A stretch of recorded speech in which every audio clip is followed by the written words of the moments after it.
Assalamualaikum warahmatullahi wabarakatuh. Hai teman-teman, apa kabar semuanya? Perkenalkan, nama saya Ria Vita Mofiroh. Saya akan membahas sebuah materi mengenai makanan halal lagi baik. Nah, kita langsung ke materi ya. Nah, kita akan membahas materi mengenai selektif terhadap makanan dengan memilih makanan yang halal dan baik. Kenapa sih kita harus memilih makanan yang kita konsumsi? Karena makanan yang kita konsumsi itu akan berpengaruh terhadap perilaku kita sehari-hari. Jadi kita tuh harus benar-benar selektif dalam memilih makanan yang kita konsumsi sehari-hari. Nah, dalam pembahasan ini terhadap 4 poin utama. Yang pertama, definisi, dasar hukum, tujuan dan prinsip, yang terakhir jenis-jenis. Yang pertama, kita masuk pada definisi makanan halal dan baik. Kata To'am sendiri dalam Al-Quran bersifat umum, yakni setiap sesuatu yang dapat dimakan, baik berasal dari darat, laut, ataupun makanan yang hakikatnya tuh kita belum tahu dia berasal dari mana. Selanjutnya, Kalamuddin Nurdin dalam Kamus Syafawariyah memberikan pengertian kata toyib adalah kebaikan, kebajikan, kemuliaan, nikmat, dan juga keberkahan. Abu Muhammad Al-Husain Ibnu Mas'ud Al-Baghawi dari mazhab Syafi'i mengemukakan kata halal berarti sesuatu yang boleh dilakukan oleh syariat karena baik. Nah, dari semua definisi itu dapat kita ambil kesimpulan bahwa makanan yang halal serta baik adalah makanan yang diperbolehkan oleh syariat, yang lezat dan mengandung banyak khasiat, juga baik untuk kesehatan. Kita kan sering ya, makan makanan tuh enak-enak. Makanan itu enak-enak dan juga halal, tapi apakah makanan itu baik untuk kita? Kita kan juga belum tahu. Jadi, kita tuh harus menganalisis apakah makanan yang kita makan itu baik untuk kita, baik untuk kesehatan kita, seperti itu ya. Jadi teman-teman semuanya harus benar-benar selektif demi menjaga kesehatan diri kita dan juga kebaikan akhlak kita dalam berperilaku. Nah, selanjutnya apa sih dasar hukum untuk kita makan makanan halal dan juga baik itu?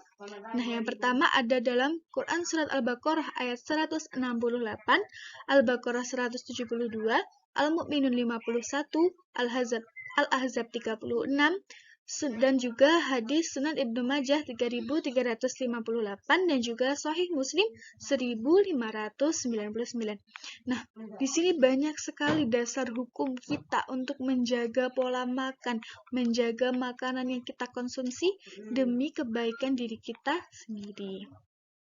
Yang pertama terdapat dalam Quran Surat Al-Baqarah ayat 168, yang artinya, hai sekalian manusia, makanlah yang halal lagi baik dari apa yang terdapat di bumi, dan janganlah kamu mengikuti langkah-langkah syaitan, karena sesungguhnya syaitan itu musuh yang nyata bagimu. Nah, Allah itu sudah menegaskan untuk seluruh manusia, makan makanan yang halal dan juga baik yang sudah Allah sediakan di bumi. Ayat ini tuh tertuju umum untuk seluruh manusia, bukan hanya untuk umat Islam aja. Jadi ini tuh benar-benar Allah tuh menunjukkan kasih sayangnya kepada seluruh umat manusia. Tidak terkecuali apakah orang itu ingkar atau orang itu beriman kepada Allah. Allah itu tidak membeda-bedakan semua makhluk ciptaannya.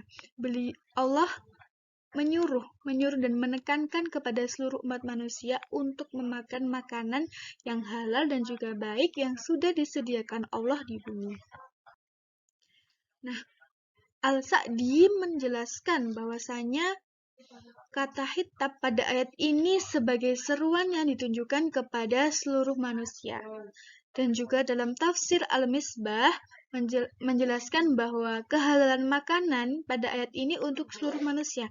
Jadi sudah ditafsirkan, sudah dianalisis bahwasanya Allah itu benar-benar menunjukkan ayat ini untuk seluruh manusia, bukan hanya orang yang mukmin saja.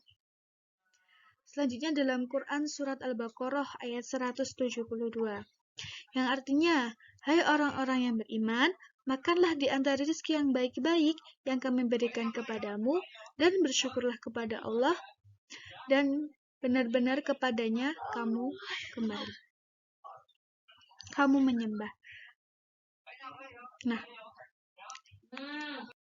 di sini Allah menekankan bahwasanya manusia itu diserukan untuk memakan makanan yang halal juga baik, di mana kaum yang beriman itu lebih ditekankan. Kaum yang beriman kepada Allah lebih ditekankan untuk memakan makanan yang halal dan juga baik. Karena apa? Saking hebatnya manfaat dari makan makanan yang halal dan baik ini untuk kehidupan kita sehari-hari gitu. Jadi benar-benar harus diperhatikan makan makanan yang kita konsumsi. Nah, nih dalam Quran surat Al-Mu'minun juga diterangkan bahwasanya Allah memerintahkan kepada seluruh rasulnya untuk mengonsumsi makanan yang halal dan juga melakukan amal yang soleh. Nah, pada Quran surat Al-Ahzab ini berlaku khusus pada Rasul Allah untuk melakukan amalan yang soleh dan baik. Nah, ketika Rasul Allah sudah diperintahkan untuk memakan makanan halal yang baik dan juga melakukan amal yang soleh, kita sebagai hamba Allah dan sebagai umat Rasulullah, kita harus mengikuti jejak beliau dan juga kita harus menerapkan dalam kehidupan sehari-hari.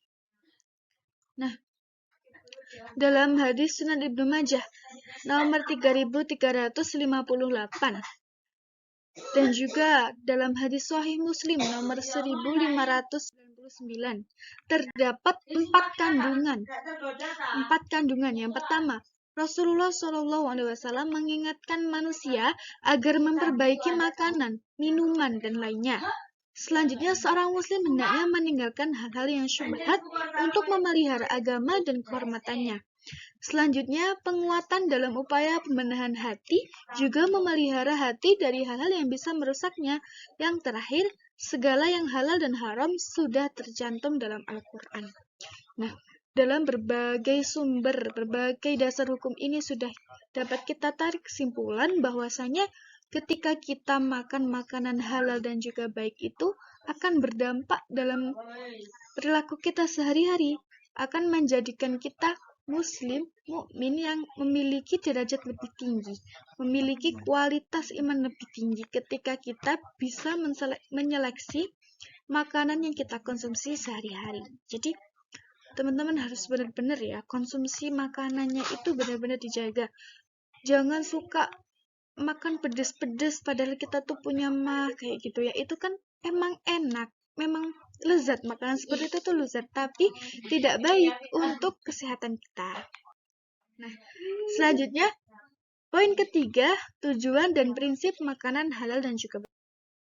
Nah, tujuan dari mengkonsumsi makanan halal dan juga baik itu, yang pertama, tujuan penetapannya diisyaratkan oleh Imam Syatibi bahwa pemeliharaan kemaslahatan dapat diwujudkan pada 2 bentuk, yaitu positif dan juga negatif. Nah, prinsip yang positif itu dengan kita mengikuti perintah Allah untuk mengonsumsi makanan yang halal dan juga baik. Nah, yang negatifnya dengan kita menghindari apa-apa yang dilarang oleh Allah demi kemaslahatan umat. Nah, selanjutnya prinsip makanan halal dan haram. Yang pertama, hukum asal segala makanan itu halal. Jadi sebenarnya semua makanan yang Allah sediakan di bumi ini tuh halal. Kenapa kok ada yang haram? Kenapa kok ada yang syubhat? Itu karena pertama, banyak faktor. Pertama, cara mengelolanya. Kedua, makanan yang haram itu sudah dinaskan oleh Allah dalam Al-Quran bahwa makanan itu haram. Nah, jadi sebenarnya segala makanan yang ada di bumi itu asalnya itu halal kecuali makanan yang sudah dinaskan dalam Al-Quran bahwa makanan itu haram. Jadi perlu diingat-ingat ya poin-poin ini. Prinsip-prinsip makanan halal dan haram ini benar-benar harus diperhatikan ya. Yang kedua, binatang ternakan itu halal.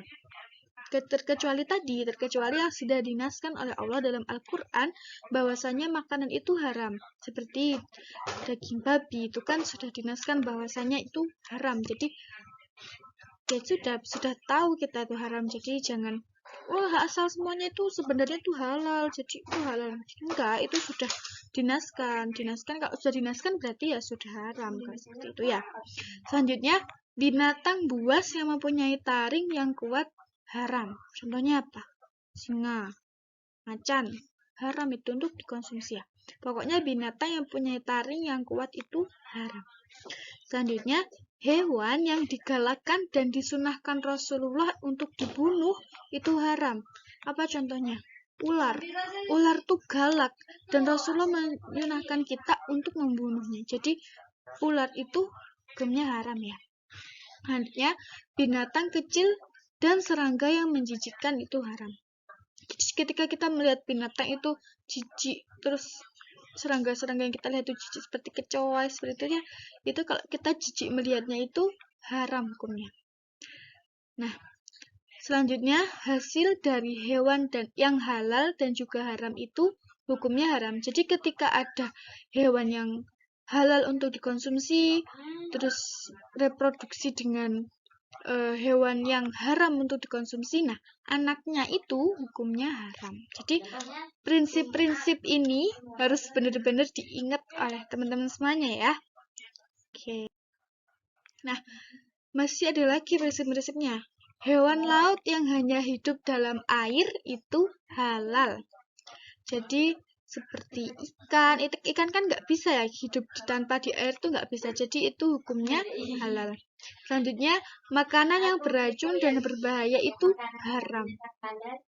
Selanjutnya, makanan atau minuman yang memabukkan itu haram. Jadi, khamr itu haram ya. Sudah dinaskan dalam Al-Quran bahwasanya khamr itu haram.